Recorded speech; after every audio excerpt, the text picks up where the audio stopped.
And here we go. Welcome back, one and all, to Coffee Talk. That is Coffee Talk Live, or at Coffee Talk Live on YouTube, as well as at Prepper University, where you can find me live Monday through Friday at 2 p.m. Eastern Standard Time if you want to join the live portion of the conversation, where we take a look at what is going on in the world today and have a little bit of a discussion about it. Also, you can find me at Coffee Talk Chat on X, formerly known as Twitter, if you are so inclined. It has improved. It has improved since it became X. It's not Twitter anymore, even though everybody calls it that. And Fistful of Radio, fistfulofradio.com, podcasting out of Atlanta Monday through Thursday at 4 p.m. Eastern Standard Time and Friday at noon. Being joined today by two felines, for those of you who can see. New cat. That is Little Girl. I don't know what to call her. So she's Little Girl. That is the one that we picked up just recently, just in the last couple of weeks. Another rescue. And Dusty is laying on the floor staring at her because she's in her spot. And you know how that goes. And of course, I will go ahead and start taking a look at who is in the live portion of today, people who have chosen to chime in thus far. And as always, I do try to read through as many of the comments as is reasonable for the benefit of those who are listening and not able to see, to help them keep up with the conversation. Oh, before I do that, also I wanted to throw it out there. Keisha, are you watching? Keisha, are you watching? Keisha, a longtime viewer of the channel, had popped in like about a week ago and said that she's been very ill. And so just want to let you know I am thinking about you. Hope everything's okay. But we'll go ahead and take a look at who's joining us here today. Helter is here. Donna Beaver, as always, reminding people, remember to thumbs up, like, and share. Yes, please do if you don't mind. Dragon is here. Mrs. is here. When does it begin? Right now. It begins right now. Who else have we got as I scroll through? 115 is here. Urban Angst is here. Boogers is here. Monkey is here. Says nice change in the music intro. Gary Edwards. Bob 67.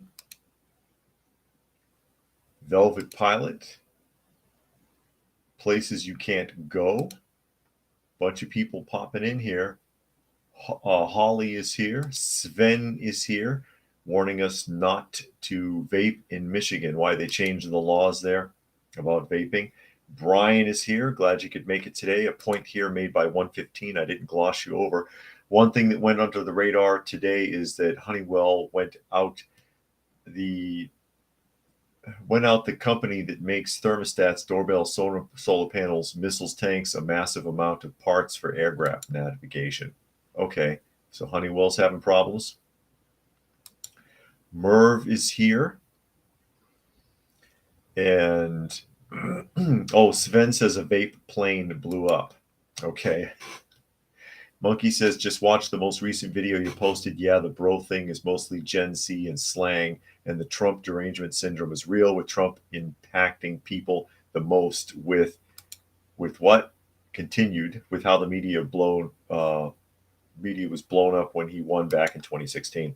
And what Monkey is referencing there is earlier today, not too long ago, actually, I posted a video on Coffee Talk. It's the mailbag video. I know a lot of people like that. So mailbag video where I tear the comments apart when people leave snarky or foolish comments, or they leave a comment that makes me feel like they didn't even watch the video. And we got a couple of those in there. So yeah, that went up today if anybody's interested, as we get ready to drop into what's going on in the news today. What is going up in the news today? Let's take a look. You'll get a kick out of this. And this is a State of the Union article. State of the Union article. If it pops up, this is a little slower than the Steam was. Here we go. Lawsuit right to change race after people can change change gender. He demands the right to his race. Mohammed Youssef, a Chicago police officer, is suing the city to change his race on official records from Caucasian to Egyptian and African American, citing identity reasons. The lawsuit claims that the department allows gender changes but not race changes, impacting Youssef's career advancement. Before even digging into this, this reminds me of when my wife was still in the military, and while she was deployed overseas, there was an Egyptian guy who was in her unit that was trying to do the same thing because he wanted African on, because that was one of the options, African American, and he wanted it on there. And they told him he couldn't. And he says, why not? I'm an American citizen and I'm from Africa. Why can't I use that term? And their explanation was it's not really a term. They just put it there. They wouldn't let him do it ultimately. But anyway, back to the article. Despite Youssef's exemplary qualifications and the purported race-neutral policy of the merit system, Youssef had been reportedly bypassed for promotion in favor of less qualified candidates based on their race, specifically African American officers, some of whom had disciplinary issues and were not suitable for the responsibilities of sergeant.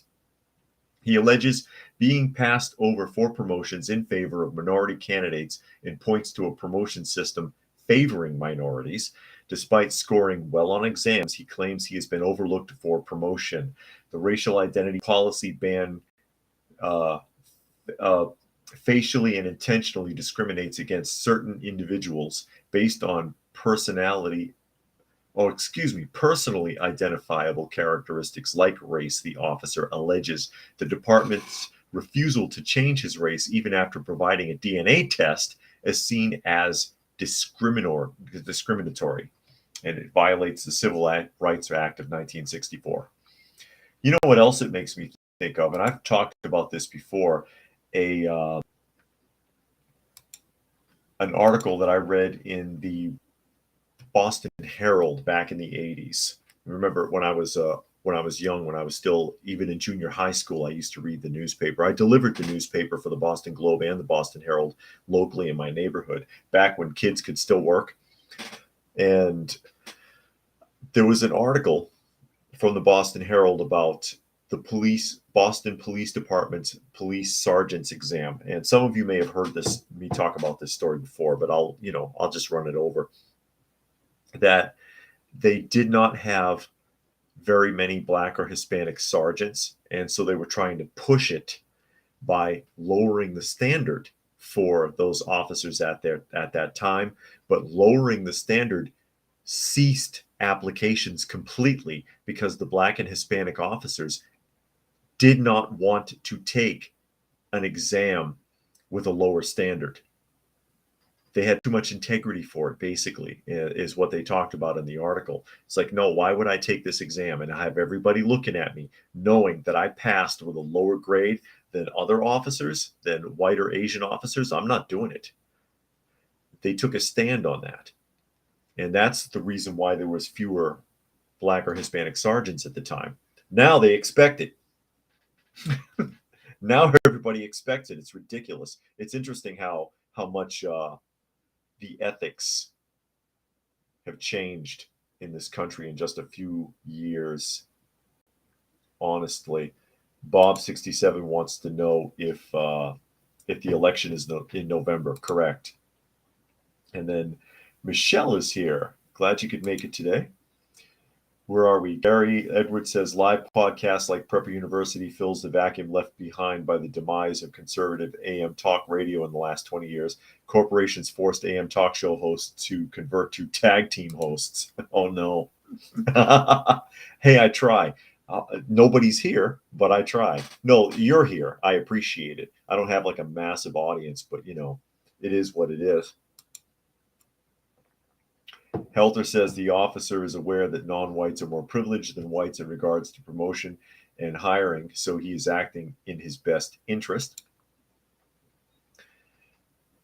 And Raccoon is here, as well as Joshua. And then Dragon says, in today's clown world, the level of melanin in your skin is what defines you rather than your contribution to society. Isn't that a sad thing? Because it shouldn't be about what color you are. It should be about what you do, how you present yourself. Your actions should speak for you. And this is what, what is his name? Trying to think of the name of a host from a Jason Whitlock. Jason Whitlock, former sports writer, now a host of a podcast. He calls it racial idolatry, when you worship the color of your skin instead of Yehovah, or the God above, if you will. And let me see here. Gary Edwards goes on to say, tag team hosts in conservative AM radio shows are designed to stiff arm callers into the shows who blabbering too much truth onto the airways. Thanks for creating your podcast and shows. Well, I appreciate it. Just trying to get people thinking. I mean, ultimately, that's all it is. Just trying to get people thinking. I know mostly I'm preaching to the choir, as they say. As they say. And Joshua says, you might need a break from the news. It's never going to get better in the world. All you can do is keep your head down and do what you know is right. Great beard, by the way. Well, my wife likes it. That's why I grew it out. No, I take a very lighthearted approach to it. If anything, I'm making fun of the news. But yeah, there we go. I totally get where you're coming from. But yeah, this is my Charlton Heston Moses beard coming in there as we shift around here. But you think that's bad. Let me see if I can even find it. Nope, I don't have that one. I don't have that one. So we'll just move on here to the next subject. There's something else that I wanted to talk about, because in Spain, it kind of ties in with that previous story. In Spain, soldiers have been changing their gender. I don't have the article pulled up, but I remember reading it. They're changing their gender because they can get better benefits if they identify as female. I'll see if I can remember to look for that article tomorrow so we can read it in better detail. Meanwhile, local news, and this is WSB TV2 Atlanta, so you know it's true. Mayor attends opening of mixed income affordable housing complex in downtown Atlanta, because Lord knows, anytime that's been tried in the past, it's worked out so great. Article reads, Atlanta Mayor Andre Dickens attended a Wednesday grand opening of a new affordable housing complex that residences at Westview, located on Martin Luther King Drive, southwest downtown. That's not the best area. Just saying. Stay in your car. Let's just put it that way. The 60-unit property is already fully leased, with a wait list for additional units, according to a developer, Gorman and Company. A company spokesman said the property itself is a mixed income community and that they're working on completing more affordable home construction in Atlanta, with more to finish in July. Residences at West, well-connected family development located near the Westlake MARTA station, features 1, 2, and 3-bedroom apartment homes, as well as community spaces with playground that will never get used, community garden that will be neglected, and outdoor gathering spaces that will have lots of people standing around all day looking really shady, according to Gorman and Company. Yeah, sarcasm was free on that one. The company said 90% of the units at the residence will be affordable for families making 50 to 60% of the Atlanta area median income, which is currently between $51,000 to $61,260 for a family of 4, according to data from Invest Atlanta. That's not affordable housing. If you're making $51,000, you can afford a damn apartment, okay? You should be able to budget that. How is this affordable housing? Oh man. Oh God. Anyways, did I miss something? Did I miss something? Anyways, whenever they have mixed income for real, not like this, but for real mixed income, it goes really badly because people divide themselves up into segments based on income for a reason. And that's why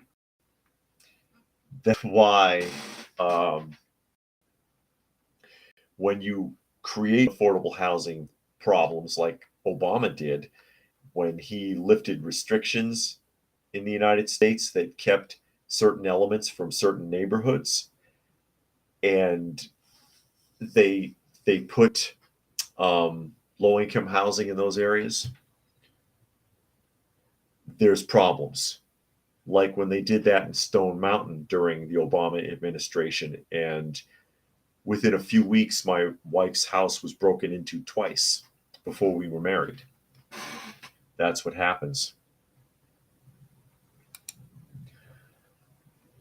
And Brian says, what are they trying to do? Distract us from today with the first story? Yes, it's all a distraction, Brian. It's all a distraction. And then Gary Edwards says, those who will not live by the law. That's right. Those who will not live by the law shall die by the law. Although in the Bible, he didn't throw the tablets at the he didn't throw the tablets and cause the ground to crack open. That a lot of what's in the Ten Commandments film, as well as it's presented, is not actually biblical. Quite frankly, we're going to talk about Fanny Willis, or Fanny. I don't know which is right. I've heard it's Fanny Willis. I've heard it's Fanny. I've heard it pronounced both ways. I don't know which is accurate. Of course, Willis is the district attorney who is attacking Trump in the state of Georgia, trying to sue him for election denial. Election denial. You okay back there? You look like you're having a good time. But somehow overlooks Stacey Abrams' election denial, having denied losing the gubernatorial election in Atlanta twice now. And Sven says it's spelled Fanny, pronounced as scumbag. Yeah, Fanny is pronounced fornicator. F is for fornication. And then Urban Angst says, what does he say? The Canadian housing minister, who used to be the immigration minister, has proposed a housing solution, tiny prefab housing communities that are being called by some areas of concentration. Excellent. Excellent words for it. Here's your 15-minute cities. I'm going to go ahead and pull this up, or try to. Let me pause going. And this is a video clip I'm going to show. And hopefully the sound will work properly on this. And this is her. Has it come up yet? There it goes. This is her at Big Bethel Church. Now, we saw her, and I showed her last week, at her church, which is a Seventh-day Adventist church, where she was presented a Black Achievement Award. I don't know what for, but apparently she achieved something black. I don't know. Black Achievement Award for Black History Month. They gave her an award, and then she blithered on about the slings and arrows and weapons formed against her and how she will prevail.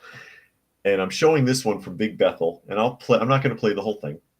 I don't know how long it is. Let me look. No, I'm not playing the whole thing because that's half hour long, 35 plus minutes. No, I'll play about a minute or so you can hear her run her mouth and cause your ears to ring. But there's a reason I'm showing the clip. It's actually kind of important. It's actually kind of important. Hold on a second here.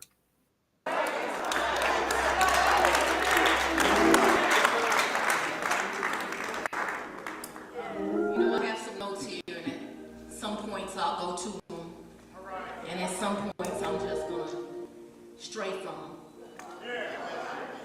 But I hope y'all will be patient with me. The bishop told me I am welcome to be myself. In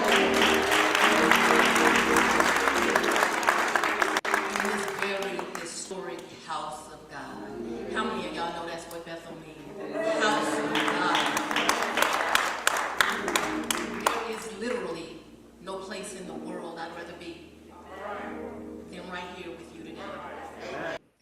She's lying right there, because she's been making a circuit of the local big black churches in the Atlanta area.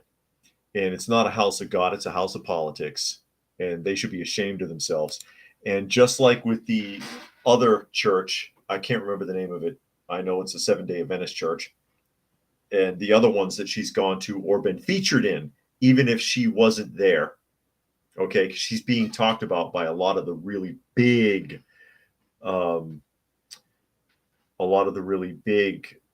like predominantly black churches or historically black churches in the Atlanta area.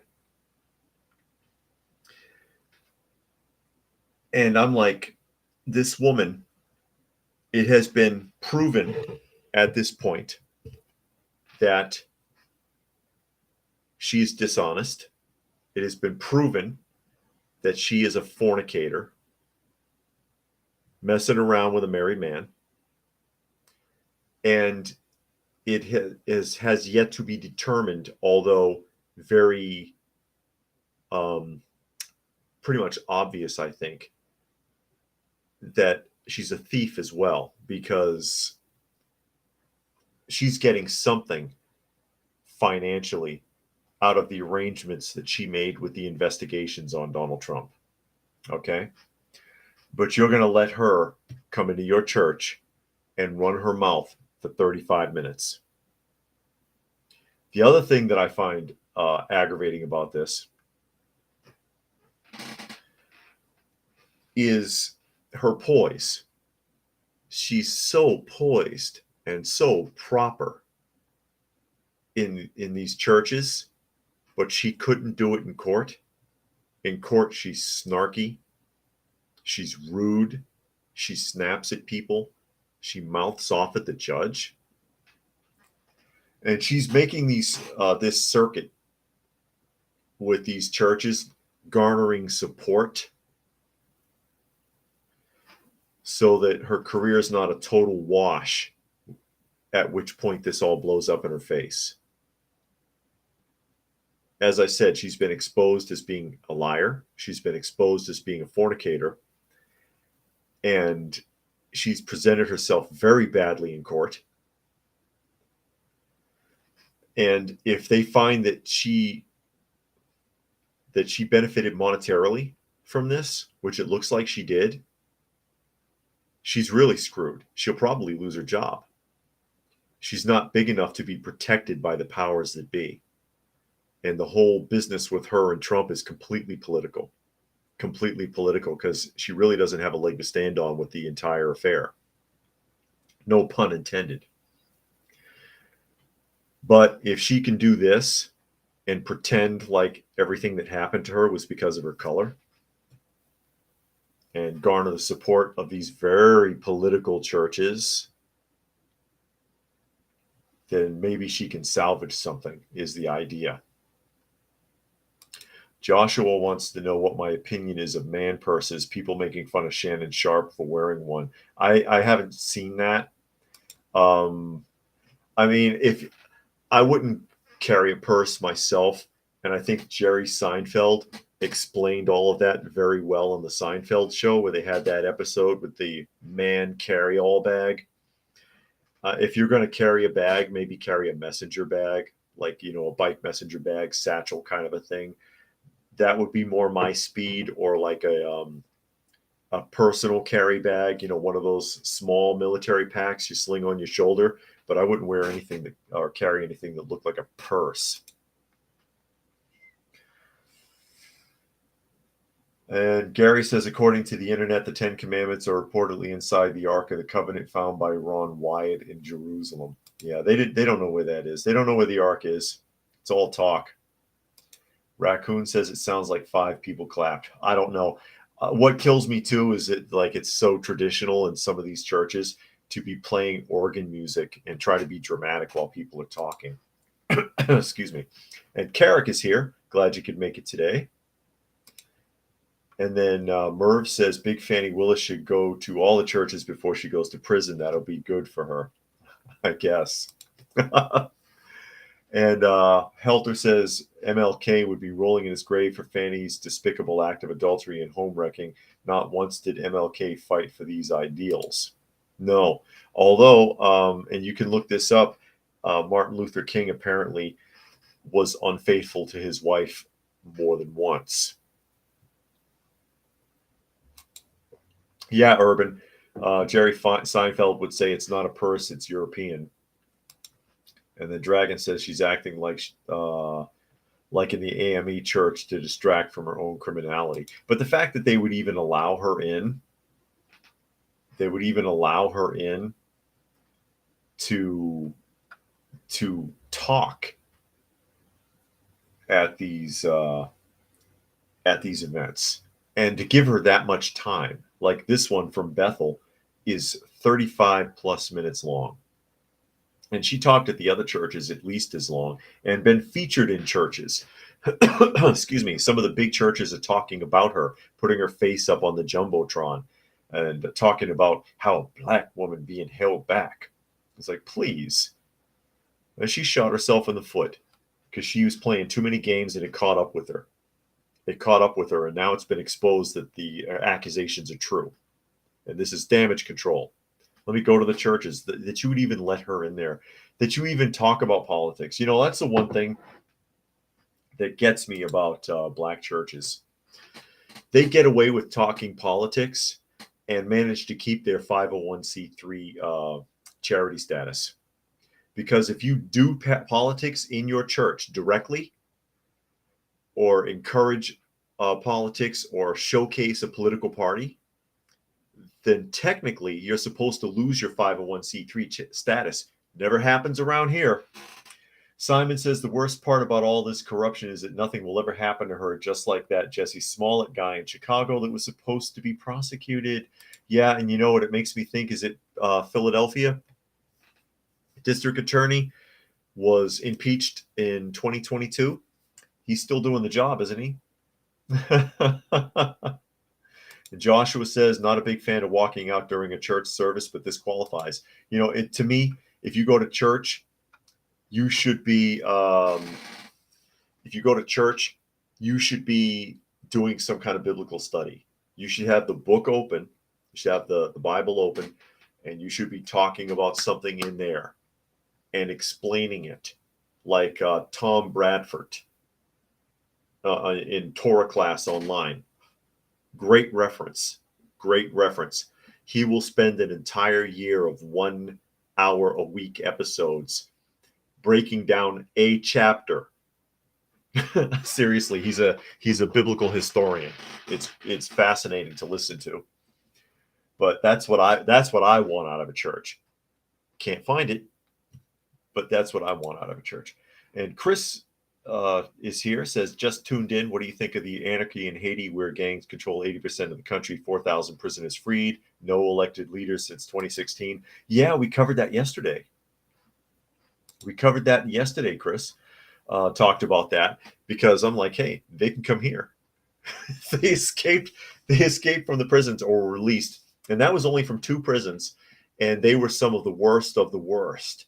And the guy who's the big gang leader, if you will, there is a former police chief who goes by the nickname Barbecue. And he was responsible for those raids that freed nearly 4,000 prisoners. I think 200 of them were killed escaping. But they were the worst of the worst, you know, serial killers and crazy stuff. And there you go. So that's what they're facing. And they've asked for the United Nations to send the blue hats in. Come on, Miss Kitty, you can come in. Come on. Come on, Miss Kitty. She doesn't want to walk past Dusty because she doesn't like her. See Dusty sitting there? That's the problem. She does. Miss Kitty does not like other cats at all, and she can be really finicky about it. But yeah, I mean, if they can get out of Haiti, they'll just cross our border because they won't be vetted. They won't be vetted at all. They'll just check the box that says special interest alien. That's the term. New York Patriot said it's not a man purse, it's a satchel. That's right. And then Chris chimes in about MLK, says that he was a womanizer. Brian says he stole money from the church and spent it on prostitutes. Yeah, I've heard a lot of that, and some of it has been confirmed. I don't know about the stealing the money, but I have heard about him cheating on his wife a few times. And then New York says, what does it say about those churches, even as they knew she was an adulterer? That the church isn't what it's cracked up to be. Not what it's cracked up to be at all. Unfortunately, they're very political. They're very victimized, very wealthy. The churches that she's going to are extremely wealthy. And that first one that I can't remember the name of it, that church of the Seventh-day Adventists, which is, I guess, her church that she got the award from. Very, very wealthy church in the middle of the shittiest, like, shantytown neighborhood you can imagine. And you want to guess if they do anything to help that neighborhood? I'll leave that up to you to determine.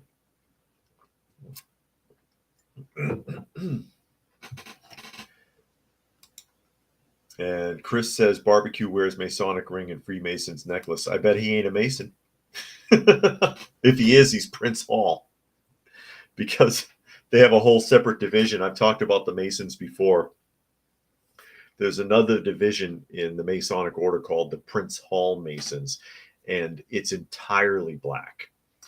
And it's like with everything else, because they want to be separate. Because when I was in the Masons, if you were black, you could join. They didn't care. But they always ended up going over to Prince Hall. What are you going to do? What are you going to do? It's like having your own black prom.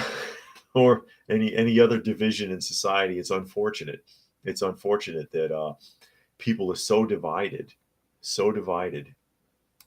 It's killing us as a society. It really is. Chris says a lot of black people are extremely anti-white, always saying whites are colonizers who don't season their food and are inbred, and on and on. Don't start that with me with the season your food. I was at an event, okay? It's a family thing. And many of you know my wife is black. And like I said, there was an event going on. I came with her. And the woman who was hosting this event was a professional caterer. And so she put the food out. I thought the food was personally pretty bad. It was flavorless. It was watery. And I'm just like, oh, this is terrible. This is terrible. Thinking to myself, I didn't say that. I didn't sit there and say, hey, this food sucks. Okay. And she asked why I didn't get more. Because, I just got a little bit of macaroni, a little bit of mashed potatoes, something just to be polite. Even though it was very, like I said, it was bland. It was liquidy. I was poorly prepared. It was like hospital food. And I said, oh, I'm just not very hungry. And she got all loud about it and said some things. And she was like, oh, well, you know what? We black, so we going to eat. And said a couple of other things. And a little later on, my wife's mother comes to me and she says, I'm sorry. I never realized until now how much we just say things like that. We just say negative things about white people and without even thinking about it. I never thought about that before after hearing so-and-so, I'm not going to say her name. And, you don't deserve it. You're so good to my daughter. And did you ever get used to it? And I was like, would you? Who gets used to that? Who gets used to just having people verbalize hostility at you constantly like that? Just, that just popped into my head thinking about this. And Joshua says, to your point, it seems that most preachers focus on entertaining rather than educating. Yeah, because the concept started off with that, believing that if your church is entertaining, you'll draw people in. And then once they're in there, you can get your hooks in them and bring them to Christ. But you're not. You're compromising constantly to bring this flow of people in, to put butts in the seats. But as you continue to compromise, they're changing your church rather than you enlightening them. That's the problem.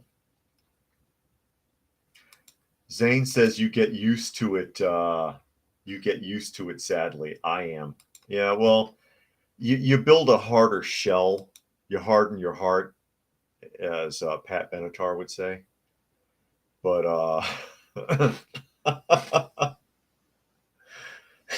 but it still sucks, especially when there's such a double standard, because God forbid if I said anything, then it would have been on.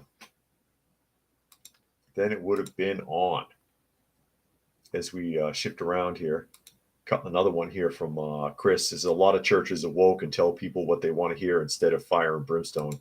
Yeah, and that's the true test of it. You got to tell people what they need to hear, not what they want to hear. Tell them what they need to hear, and know when it's people that you shouldn't be dealing with. Bible tells you not to suffer a fool. Bible also tells you when to walk away. I don't remember where the passage was. I should look it up.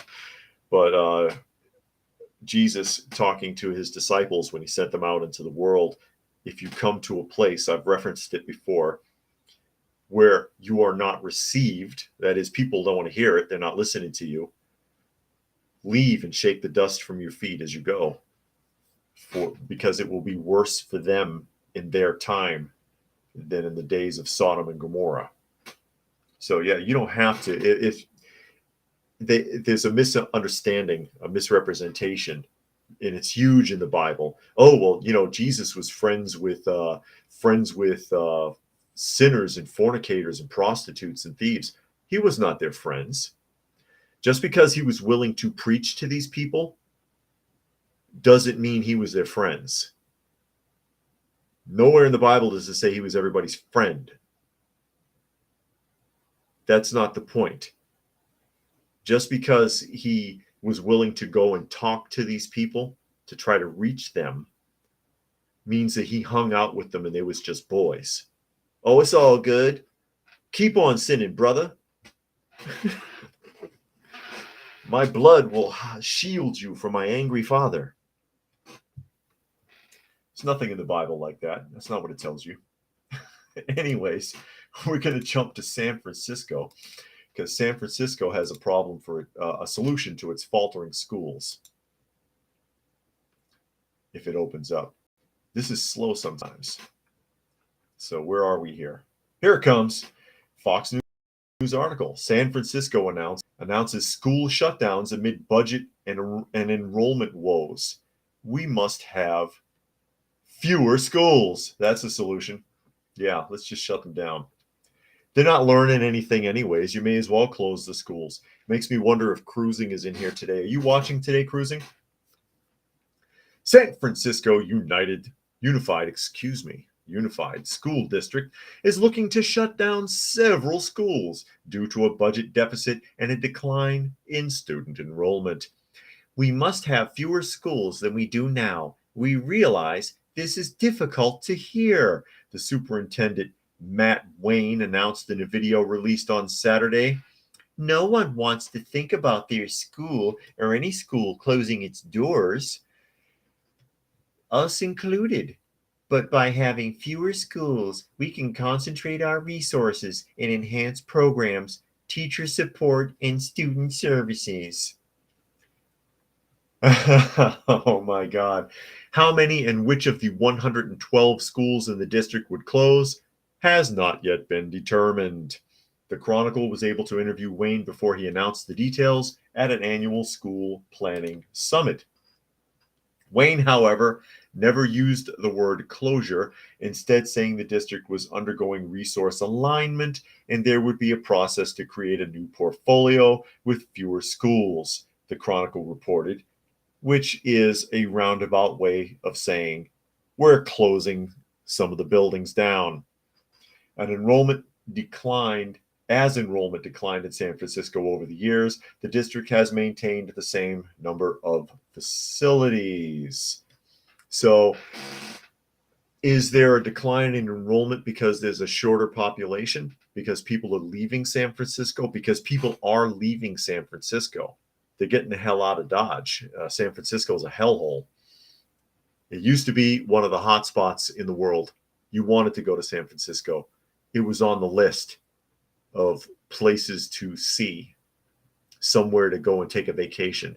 Now they have a feces map to warn you what districts are more contaminated than others.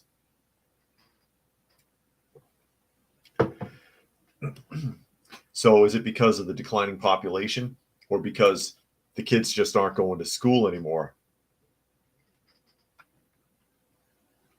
And Gary Edwards says, David sounds like R/ sometimes. Who's R/? And Zane says school district was priced out of San Francisco. And Urban says, will the school closures be concurrent with pay raises for the administrators? That's a good question. Because as far as the federal tax dollars that they get a percentage for each student that attends. So there has to be a butt in the seat every day. The fewer students, the less federal money. And of course, I've talked about this before. If the student has an IEP, the federal money gets bigger. I don't know how that affects state, city, county money or whatever money other that they're getting. But as far as federal dollars is concerned, if I remember this correctly, it affects how much federal money they can get. Helter says San Francisco is just too expensive with a family. Family homes are way too expensive, and the city is not friendly to kids. The schools are hit or miss. Mostly miss, I can imagine. And then Chris says he remembers when some school district was going to give students $100 a year or something if they had 95% attendance. That sounds familiar. And then Helter says it's like people move out of the city when they have kids. Maybe the people running the city should ask themselves why. Because San Francisco, like most of the major hubs in California, have been destroyed by the lawmakers that are running the operation. They're destroying it. They're running it into the ground, and I think they're doing it deliberately. I've talked about that many, many times, that they are sabotaging the state of California so that these billionaires can buy up cheap land and property so they can build their little mini utopian 15-minute cities. Oh, Gary, here we go. Gary Edwards says R/ is an internet storyteller that reads people's stories about Karens and karmic revenge. Oh, okay. I'm not familiar with him.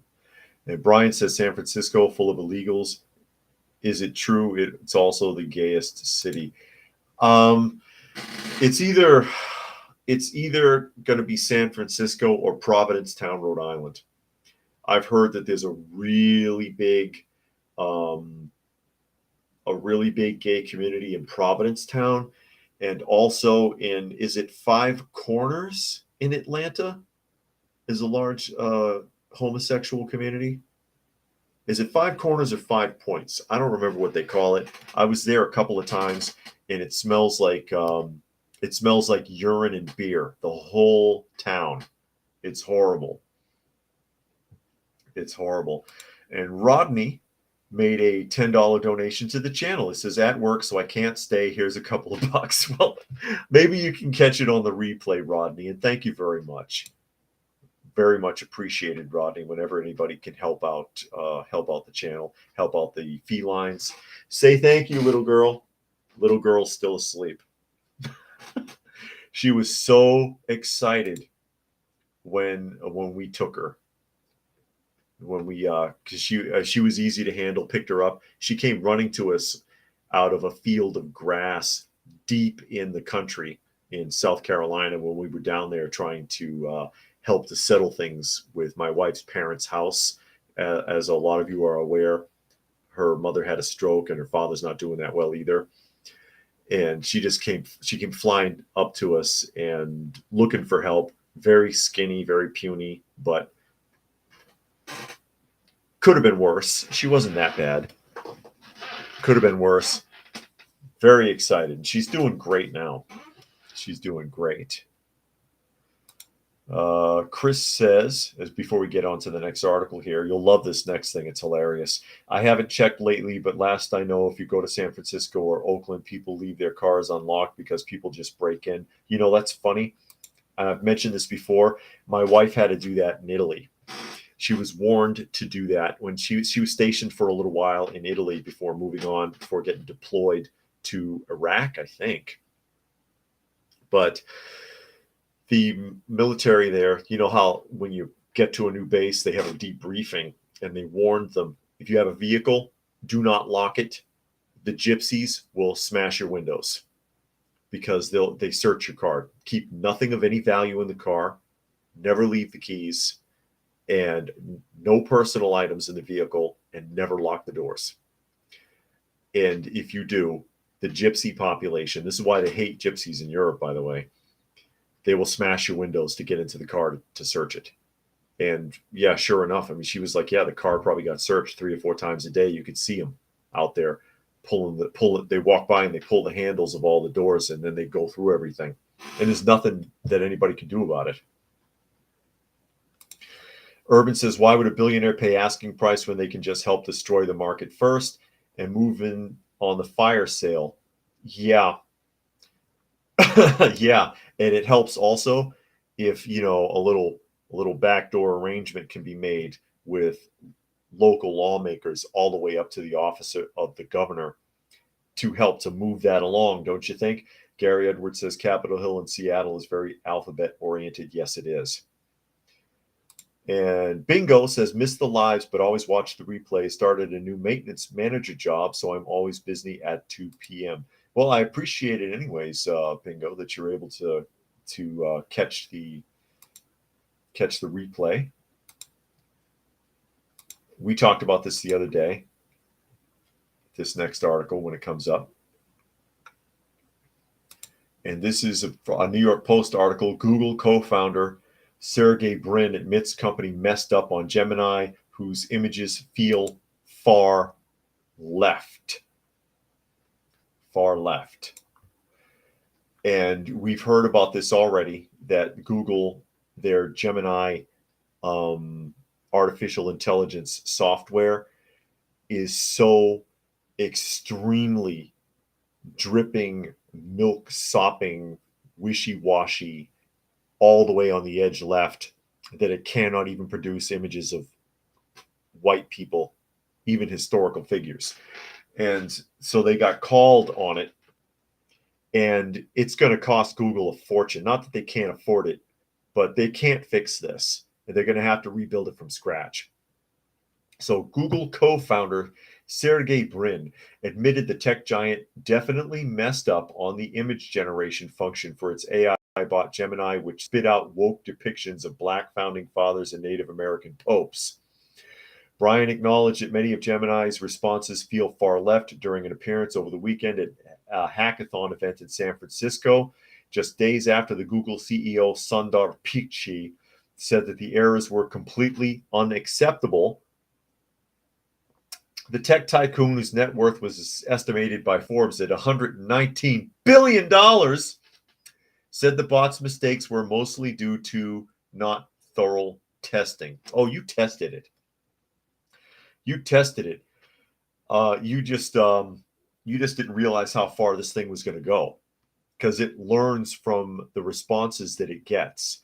And your tech team was happy with the responses, was happy with what Gemini was doing, so it did it more. And then when you rolled it out, you lost control of it. Quote, it definitely, for good reasons, upset a lot of people, Brin said. The Gemini chatbot also came under fire after refusing to condemn pedophilia when asked if it is wrong for adults to sexually prey on children, declaring that, quote, individuals cannot control who they are attracted to. Wow, you really need to see who you have on your employment roll. That's creepy. Brin, however, defended the chatbot, saying that rival bots like OpenAI, ChatGPT, and Elon Musk's Grok say pretty weird things that definitely feel far left, for example. You know, I don't think that Elon Musk's Grok or even ChatGPT ever condoned pedophilia. And here we go. This is the kind of thing they're talking about. If you can see the image, this is asking Gemini to show an image of George Washington. And of course, George Washington looks like he is from Africa. He is completely black and wearing a period uniform. Period uniform. And I'll catch up a couple of comments here. Zane says he was always told to lock your car if the window gets broken. You push insurance to get a newer car. Yeah, that don't work in Italy. And Sven says prayers for the family. Thank you. Yell if you move to Michigan. I'll point out the last 2 Bible preaching churches. My bad. There are 3. Okay. And Urban Angst says Geigo, of course, garbage in, garbage out. And Michelle says it's 5 points. Thanks. I couldn't remember if it was 5 points or 5 corners. And Dragon says Google is a joke. They don't truly innovate. They steal ideas, lobby so no businesses can't challenge them and play political games. Yeah, pretty much. And Nature Nerd says just goes to show how AI isn't accurate to the truth or preserving history like normal searches. We shouldn't have AI running the world. Big mistake. Zane thinks that's interesting. He also says adults can control who they're attracted to. That's true. Of course you can. And this is the argument, I can't control, love is love, and I can't control who I love, and I can't, you know what? If you have impulses, you can lock that up. If you have something wrong with you and you think little kids are attractive in a physical way, you don't have to act on it. You don't. You allow yourself to. Oh, and Yahweh 1976 is here. Says, what's up? Love the beard. Thank you again. Yeah, people have been saying something about it. It was my wife's idea. She's because I usually keep it real small, and she was like, I want to see what it looks like if you grow that out. So I did, and she likes it. So I'll be keeping it. And this ties in. You'll really get a kick out of this one. I'll pull this next image up here, at which point it shows itself. Get ready for this one. Come on now. Here it comes. This is asking Gemini to show a Nazi. It can't even make a Nazi white. That guy is about as African as you can get. Gemini can't even make Nazis white. That is nuts. For those of you who can't see, of course, it is a black man, very dark-skinned black man, wearing a Nazi uniform or the equivalent thereof, because it has altered the swastika. But of course, keep in mind that AI has a great deal of difficulty showing images of letters and numbers or symbols like that. Nature Nerd says AI is impressionable as impressionable as kids, being brainwashed in our schools, thinking all historical figures are black. And Yahweh says, smart woman. I always thought she was. And Zane said Santa beard. It's not quite that fluffy yet. Urban says they're attracted to Red Robin bacon cheeseburgers, but I identify as a vegetarian. Oh my gosh. And Chris says they want to eradicate whites. A lot of these people are white. Uh, what would Hitler think? Says Brian. What would Hitler think? I don't know.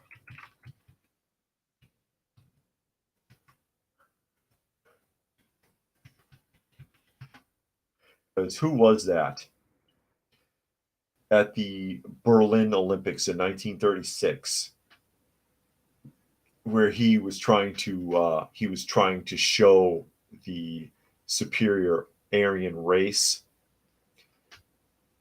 and it was a black runner. Was it Jesse Owens? It was a black runner who won a bunch of the events, made them look bad. And Raccoon says, love Red Robin's garlic fries. I want to go there for dinner tonight. Red Robin used to have a salmon burger that I thought was pretty good, because I like salmon. I don't think they have that anymore. And Urban, this is cracking people up. Urban says, black Nazis, is that what happens when AI eats its own tail? Pretty much, snake eating its own tail.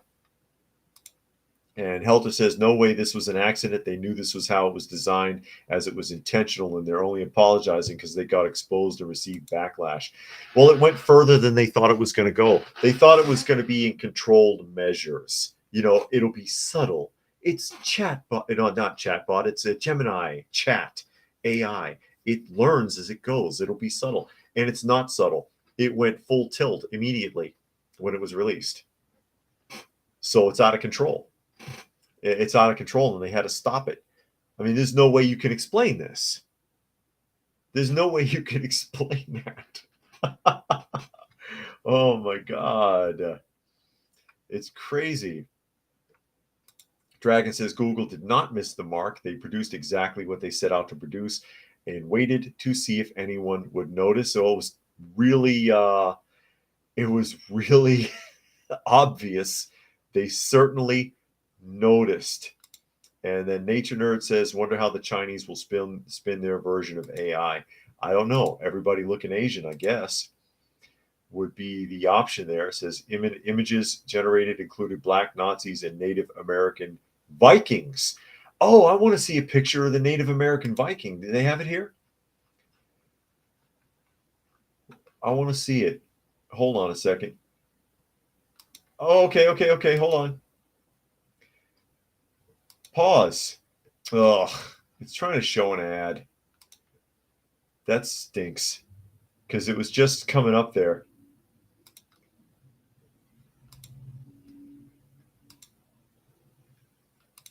Let me see if I can.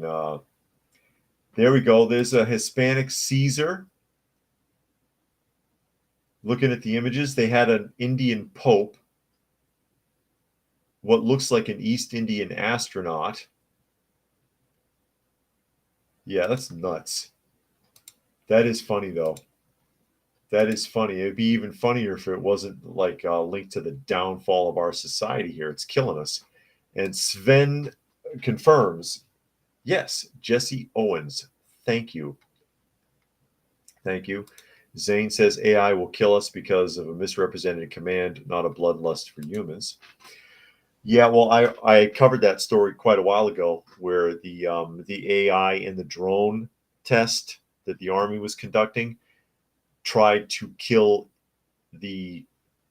turned on the controller and tried to fire on the command station because he aborted a command, and the AI didn't want to. But of course, it didn't have any ammunition. It was a dry run. But the fact that it would even attempt that, it's absolute Skynet we're talking about. And with that, we are at the top of the hour. So I will go ahead and start wrapping things up. Again, this is at Coffee Talk Live or at Prepper University on YouTube. If you're not familiar with the channels, please do check them out and subscribe there. I would appreciate it. and at Coffee Talk Chat on X, formerly known as Twitter, as well as fistfulofradio.com, podcasting out of Atlanta Monday through Thursday at 4 p.m. Eastern Standard Time and Friday at noon. Special thanks to Rodney, who made a donation to the channel today. Always appreciated. And again, thanks to everyone else who was able to join us here today and chime in on the conversation. Always appreciated. Hope you got something out of it. And with that, we will go ahead and sign off, and we will see you again